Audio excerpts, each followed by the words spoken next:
and welcome to Inside the Mind of a Trader, the show where we explore how brilliant traders are wired for success. I'm Dr. Intraday Viscontis, neuroscientist and professor of psychology at the University of San Francisco. My next guest is James Kostulias. Hi, James. Hi, Intraday.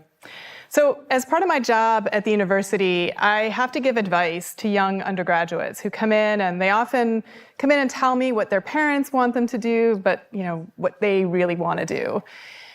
And I have to say that a lot of them choose majors that their parents don't really approve of. Okay. And history is one of those majors. But here you are, head of trading. With a history major. So how does your history major come into the work that you do? I honestly wasn't exactly sure what I was going to do with the history major. I always loved to read. I always loved to write. And I kind of sort of lucked into my way into finance back in 1998 at a small company called Daytech Online. One of the things I found, though, with the history major is it's so important to help you understand context. And for me, in the world of finance, whether it's around sort of what condition the markets are in today, whether it's around some of the things you've sort of seen historically, whether it's looking at stock prices or price of other instruments, like context is so important. So I want to talk a little bit about this context idea, and how do you teach that to somebody who's just getting into trading, who's really looking maybe at the markets, who are looking at the numbers, maybe even someone who's coming from more of a quantitative background. How do you tell them what to look for in terms of context? Yeah, so I think obviously data is important, and there is so much of it within the financial industry, and context is critical, right? No doubt about all that. I think though the historical element that helps us with, obviously, you know history, you learn about history, you understand history to try not to repeat history. Mm-hmm. At the same time, you don't see a ton of history repeating itself exactly when we look at the markets, but you certainly see patterns. Obviously, if you look in the world of technical analysis, it's all based on patterns. And so one of the things for me that's really important is to have people understand, maybe it's a market cycle and going through a severe market downturn, or maybe it's a great rising bull market. There are certainly things you learn and you can pick out from previous ones that are important to help you think through. Maybe it's not to make an exact decision based on what you've seen in the past, but maybe it influences your plan, or it influences the way you're thinking about a trade, or it influences you to maybe not make a trade, which is sometimes a really important sort of step along the way of some of the risk management practices. One of the things that our brains are really good at is pattern recognition, but usually for patterns that we find personally relevant. So, for example, we often see faces in like cliffs or a piece of toast, and these are, faces are highly relevant to us. They're highly important to us. So we'll see them even when they're not there. And I wonder if you have any thoughts about sort of how pattern recognition both is something that we as humans are skilled at, but can also lead us astray when we start seeing patterns that aren't actually there. Yeah, look, I think it's true for patterns as well as sort of historical repetition, where absolutely you need to be really, really careful. Just because something looks similar to an event, or it looks similar to a head and shoulders pattern, or whatever basic technical analysis pattern you might want to use, you have to factor in a lot of a broader context, right? And so I think it's helpful to understand, hey, I've seen this before. What may have happened? What didn't happen relative to price movements or things like that? But it's also really important not to just go all in on that assumption. I've seen this before. History is going to repeat itself. It's going to happen exactly the same way. So I think that's where you can get in trouble, especially if you start you have a losing trade or a losing position, and you go down a path. I've seen this before, and maybe I want to double down on that trade.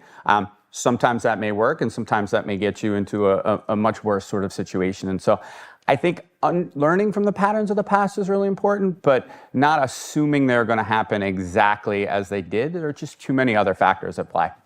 What are some of the other skills that you think traders should really be working on as they try to improve their ability? Yeah. So a lot of what we do and a lot of what we talk about at Charles Schwab and with our whole offering of Schwab trading powered by Ameritrade, it is the educational component. And so traders are constantly learning and hopefully constantly evolving, right? They're constantly adding to their playbook. Whether you're somebody who's, more fundamentally based or more technically based, there's so much to learn across how to trade different instruments, across how to trade different markets. We believe we have the best value proposition across that full continuum, across the entire street, right? And so we have Schwab Trading powered by Ameritrade as the core trader brand. And then we've got all of the different wealth management components offered by Charles Schwab. And we believe now for 35 million clients, we can really offer the best value proposition across anything those clients may need, whether it be, super active trading at one end of the spectrum or more, long-term investing / I want help managing all of my money on the other end of the spectrum. We can really do it all. What I would say is, continue to learn, continue to evolve, continue to read, continue to interact. We have tons of educational courses and content and articles and tutorials and webinars and all of those types of things. But continue to learn and continue to educate yourself. I think from what we've seen, people who are constantly looking at learning new things, maybe it's, new features within the platform, or maybe it's sort of gradually upgrading to more derivatives trading. But just constantly looking and evolving, I think is really important. There's no sort of one playbook to trading. I think that's a really important concept for people to wrap their head around. And that feeds into something that is also really human. We are curious as a species. Our boredom is something that is actually aversive. It can be physically painful to be bored. So, we gravitate towards learning new things and where things are changing. Yeah. What are some ways that people can use maybe either the historical example of the markets or so forth, where maybe they can see some patterns or they can see elements, pathways that might not be the next new thing, but could actually be this good, solid thing?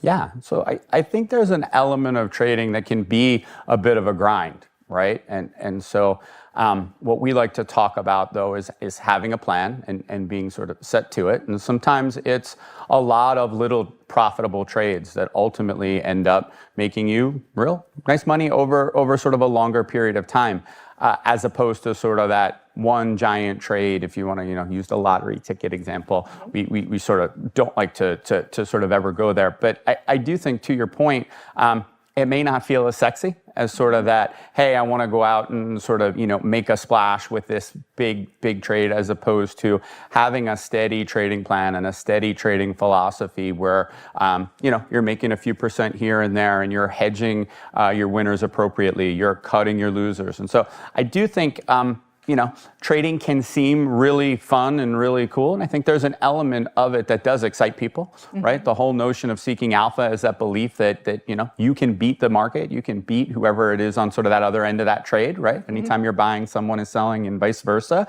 But I think at the end of the day, the traders who are really successful understand that there's work to do to sort of grind through some of that. And it isn't always going to be, the perfect market for you to, sort of sit back and make easy money. I mean, there are time periods where it seems like anybody can trade and make money, right? We had a little bit of that run up around the meme stock mania. You saw that back in the .com boom of 2000. But I think the experienced traders and the best traders understand over time that it is a process and there is a lot of work, and sometimes there can be a little boredom in that, and you've got to sort of kind of muscle through that a little bit, if you will.